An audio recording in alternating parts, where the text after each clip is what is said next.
आज आपण हॉटेलसारखा चमचमीत असा बोटं चाटून पुसून खाल इतका टेस्टी असा पनीर मसाला अगदी घरच्या घरी असलेल्या उपलब्ध साहित्यामध्ये तयार केलेला आहे.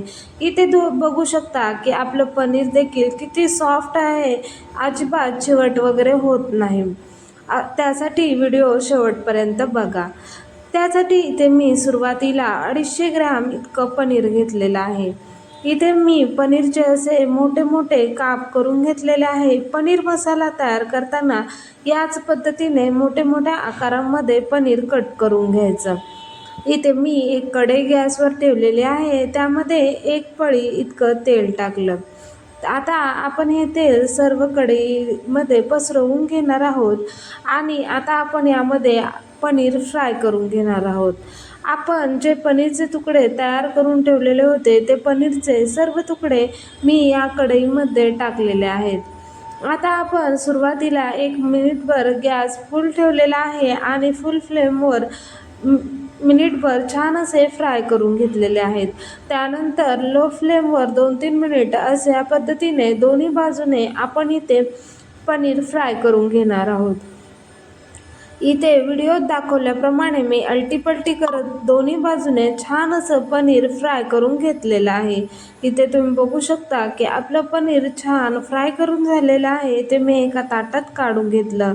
आता आपण त्याच कढईमध्ये अगदी थोडंसं तेल घेतलेलं आहे आणि त्यामध्ये आपण एक आता वाटण तयार करून घेणार आहोत. त्यासाठी मी इथे मध्यम आकाराचा उभा चिरलेला कांदा, 1 मिरची तुकडे करून घेतलेले आहे. ते कांदा आणि मिरची आपण तेलामध्ये छान असं फ्राय करून घेणार आहोत. सोनेरी रंग होईपर्यंत आपण चांगला कांदा परतून घेतलेला आहे. इथे आपल्याला कांदा करपवायचा देखील नाही. आता त्यामध्ये मी 1 चमचा इतकी कसुरी मेथी टाकली आहे. कसुरी मेथी टाकल्यामुळे अगदी हॉटेल स्टाईल आपली अशी भाजी इथे तयार होते. इथे मी एक मोठ्या आकाराचा पिकलेला टोमॅटो घेतलेला आहे. तो देखील आपल्याला छान असा परतवून घ्यायचा आहे.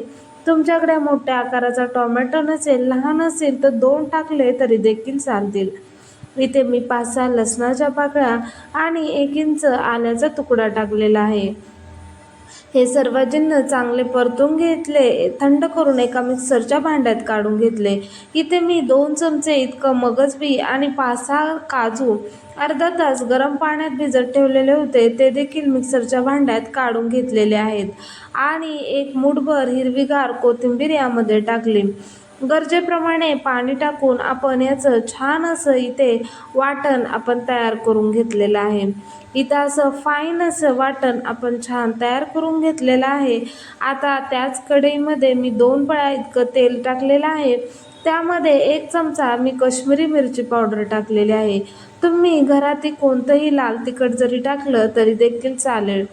आणि त्यामध्ये आपण जे वाटण तयार करून घेतलेलं होतं ते वाटण मी यामध्ये टाकून घेतलेलं आहे.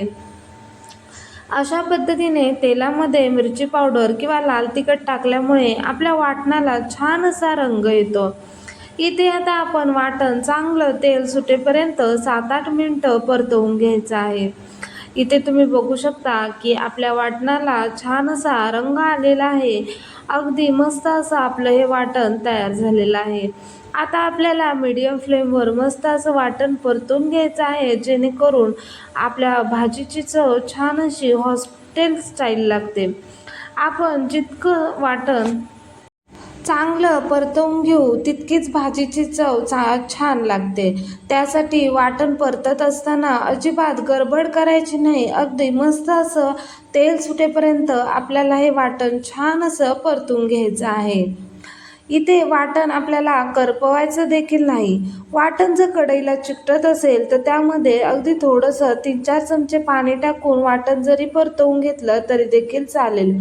परंतु वाटण आपल्याला इथे करपवून द्यायचं नाही, नाहीतर भाजीला कडवट अशी चव येते. तुम्ही या पद्धतीचं वाटण तयार करून अगदी फ्रीजमध्ये आठवडाभर देखील स्टोअर करू शकता आणि त्यापासून वेगवेगळ्या भाज्या बनवू शकता. यापासून इथे मटर पनीर बनवू शकता किंवा यापासून आणखीन छोले अशा विविध प्रकारच्या भाज्या देखील बनवता येतात. इथे मी अर्धा चमचा इतका गरम मसाला यामध्ये टाकलेला आहे आणि चवीप्रमाणे मीठ टाकलेलं आहे. यामध्ये तुम्ही किचन किंग मसाला जरी वापरला तरी देखील चालेल, त्यामुळे आणखीन भाजीची टेस्ट वाढते. इथे मी गरम मसाला टाकल्यावर देखील 1-2 मिनटं छान असं वाटण आणखीन परतवून घेणार आहे. त्यामुळे आपलं मस्त असं वाटण इथे आपलं तयार होतं. इथे बघू शकता की आपल्या वाटणाला छान असा तेल सुटायला लागलेलं आहे. त्यामुळे आपल्या भाजीची चव आणखीनच वाढते. इथे तुम्ही बघू शकता एक 7-8 मिनटं मी मस्त असं आपलं वाटण तेल सुटेपर्यंत परतवून घेतलेलं आहे. आता मस्त असं आपलं वाटण इथे आपलं तयार झालेलं आहे. वाटण जर कढईला चिकटत असेल तर थोडं पाणी टाकून परतवून घ्यायचं, जेणेकरून वाटण देखील चांगल्या प्रकारे शिजलं जातं आणि आपला मसाला देखील हा अजिबात करपत नाही आणि आपल्या भाजीला कडवट अशी टेस्ट येत नाही. त्यासाठी वाटण परतत असताना ही एक काळजी आपल्याला इथे घ्यायची आहे. इथे आपलं वाटण छान असं परतून झालेलं आहे. आता आपण जे पनीर फ्राय करून घेतलेलं होतं ते पनीर इथे आपण यामध्ये टाकून घेणार आहोत. इथे आपल्याला पनीर छान असं या ग्रेव्हीमध्ये मिक्स करून घ्यायचं आहे. 1 मिनिटभर इथे आपण छान असे मिक्स करून घेणार आहोत. आणि इथे मी मिक्सरच्या भांड्यातच अगदी अर्धा ग्लास इतकं पाणी घेतलेलं आहे आणि ते यामध्ये टाकून घेतलेलं आहे. इथे आपल्याला गरजेप्रमाणे ज्याप्रमाणे आपल्याला ग्रेव्ही हवी त्याप्रमाणे आपण पाण्याचं प्रमाण टाकू शकतो. इथे मी एक अर्धा ग्लास ते पाऊण ग्लास इतकं पाणी यामध्ये टाकून घेतलेलं आहे आणि एक 4-5 मिनटं मस्त अशी भाजी आपण शिजवून इथे घेणार आहोत. आपल्याला पनीर जास्त वेळ देखील शिजवायचं नाही, कारण आपण जर पनीर जास्त वेळ शिजवलं तर आपलं जे पनीर असतं ते कडक होतं किंवा चिवट होतं.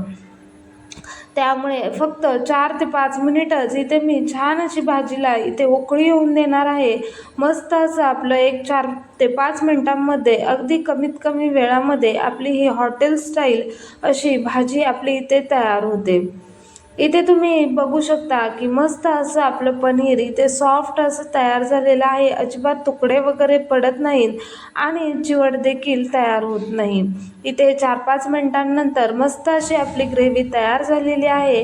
तुम्हाला जर हा व्हिडिओ आवडला असेल तर व्हिडिओला लाईक करा आणि चॅनेलला सबस्क्राईब करा. आपण यामध्ये जे काजू आणि मगजबी वापरले आहेत त्यामुळे भाजी थंड झाल्यावर आणखीन घट्ट होते. त्यामुळे मी आता इथे गॅस बंद करणार आहे आणि याच पद्धतीची ग्रेव्ही इथे मी ठेवलेली आहे. इथे तुम्ही बघू शकता की मस्त असं आपली ही भाजी तयार झाली आहे. तुम्ही ही भाजी चपाती, भाकरी, रोटी, नान, भात कशाबरोबर देखील खाऊ शकता.